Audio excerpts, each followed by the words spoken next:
everybody, welcome back to the channel. Today just going over my recently completed project here. This is a Lee Enfield number 4 Mark 1 Star, dated 1943. This was my winter project.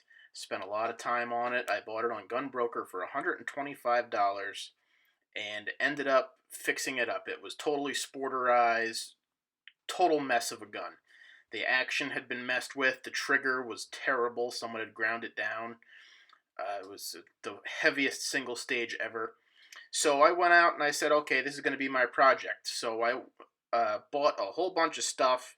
I spent the past year working on it. This was one of the reasons I bought it was it had this nice number 1 head on it. So it was a nice tight spacing, good seal, and the gun is now very accurate.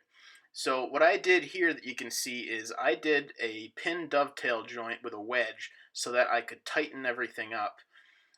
These guns need a 5-pound up pressure near the muzzle, just behind the front sight. There's a small, I guess you could call it a bearing surface. What that does is that takes the resonance of the barrel out and allows the gun to maintain its accuracy. When you chop down the forend on a Lee Enfield, you end up losing your accuracy because it's not dampening that resonance.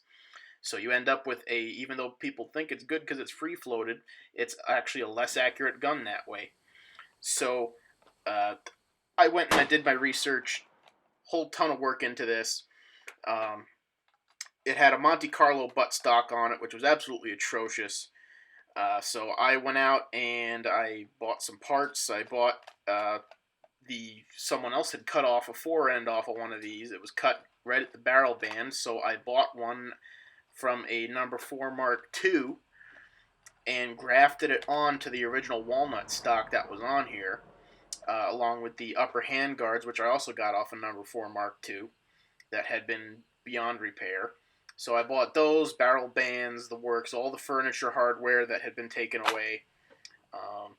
And, you know, it was a little tough to find some of the stuff, but going around and looking for it was part of the fun.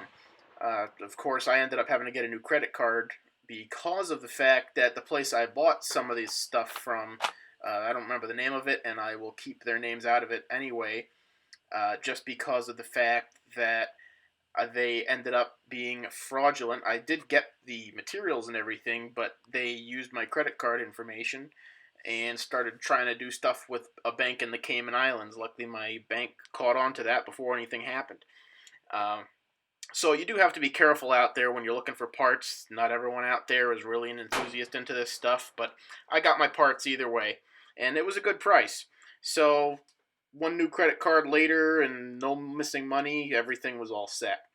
So I changed the buttstock. I bought the whole butt plate kit. I wanted the brass butt plate instead of the zinc one that's common on the number 4s. So I got that and I fit everything together.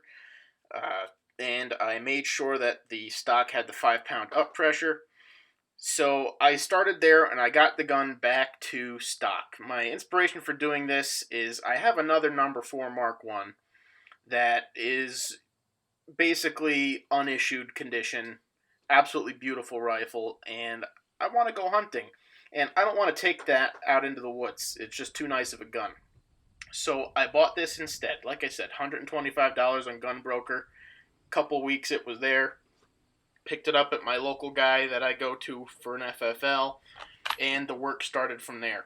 So it was a very good gun, had good bones to it. It was just the stock and the trigger and everything had been messed with. And I don't know what they did to the bolt, but the bolt was pretty rough, so I ended up polishing that up a bit. I still have a little bit to do there, but it's pretty close to perfect. The trigger parts I got, so I'm working on that right around the time that this video is coming out, so it'll be even better shape. They filed it down to a single stage trigger, which is very gritty and heavy, and I didn't trust it safety wise, so I went out and bought a new sear and trigger assembly. So I'm going to put that in, and I'll have the nice crisp 2-stage trigger that was originally in these rifles. This is a number 4 Mark I Star. I'm not going to explain what the difference is in the designations because there's a million videos on YouTube about it. So going from there, things I did to it afterwards, you can see here, I put a scope on it. This was really a budget build. I got a scope from UTG on Amazon, which was on sale at the time I got it. I wasn't expecting much from it, but it actually turned out to be a really nice scope. It's a 3 to 12 power, 44 millimeter. They call it a compact scope, but it is in no way compact. The scope is rather large, as you can see on the rifle. It's a 36 color, they're calling it, but it's really 2 colors. Mil dot with, and it came with mounting rings. And then to actually put it on the action, I didn't want to start drilling and tapping because someday I might want to put the originals, the gun back to original. So I bought. It's made by a company called PM. It's a Enfield No. 4 scope mount, and it's a Weaver style base. It's a no drill, no tap, no nothing, just bolts right in.